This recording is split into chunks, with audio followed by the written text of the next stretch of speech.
The car Mark Donohue drove to 6 straight wins in the '73 championship, that was the Porsche 91730, which has been called the greatest racing car ever built.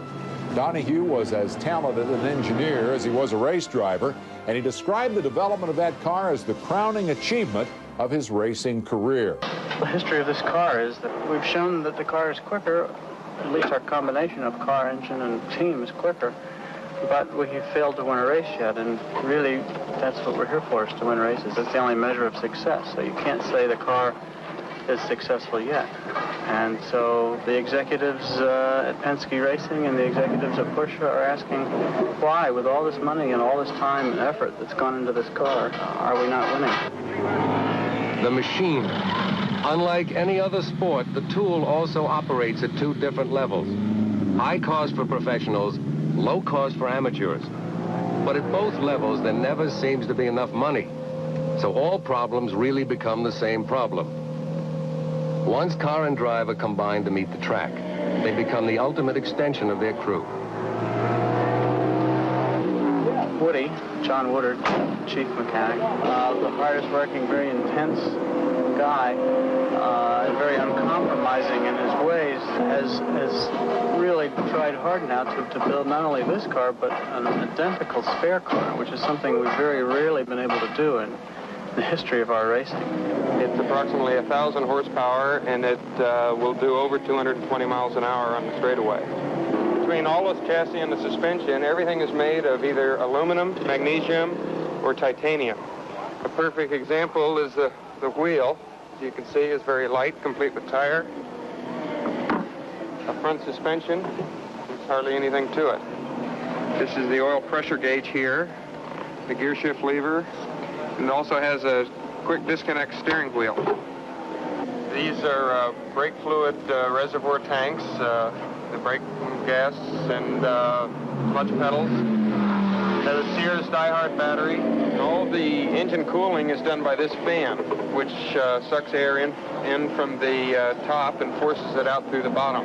So what turbocharging is, the exhaust from the motor comes out the bottom of the motor and comes into this half of the turbocharger. And that turns a turbine, which in turn turns this turbine. And this turbine draws air from the outside in this duct and forces it under pressure into the engine. We get the cars complete from Porsche, but we completely go through the cars. Before it gets to the first race, we have at least 1,600 man-hours.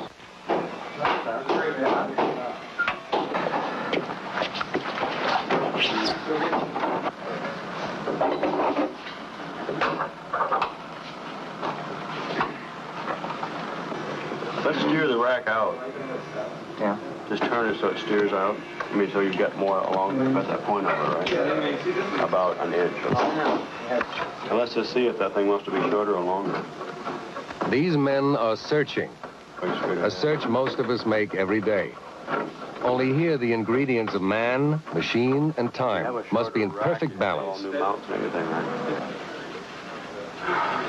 A professional auto racing team. Driver Mark Donohue, engineers, mechanics. The Penske Racing Team. Steer the rack over until everything is Okay.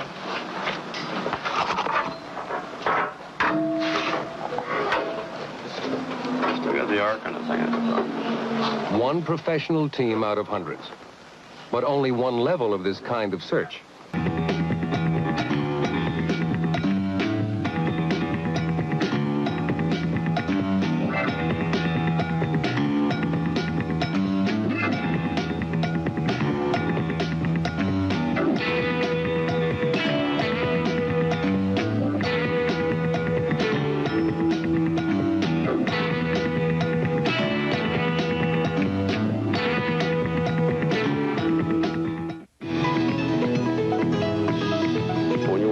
You get a rating every weekend.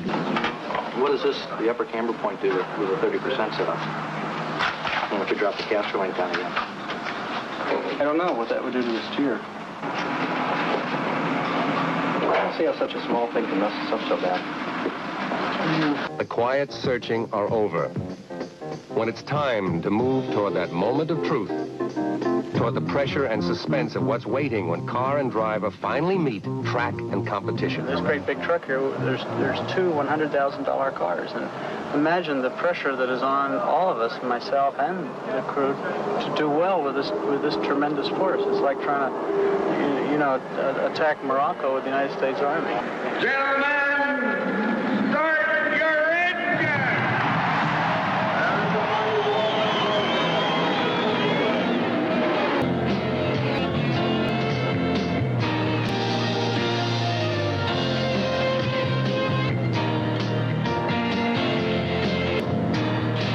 Well, evidently, with the car sitting in this heat, the heat expanded the fuel, and it had so much pressure that it was pushing it out around the cap on top of the tank. So it was a matter of changing the cap, and we lost almost 2 laps, and Mark picked back up a lap plus. And really, the funny thing is that he actually ran the total time of the race quicker than George Palmer did. The search, like the wheel, must come full circle. It is the anatomy of life and the anatomy of auto racing.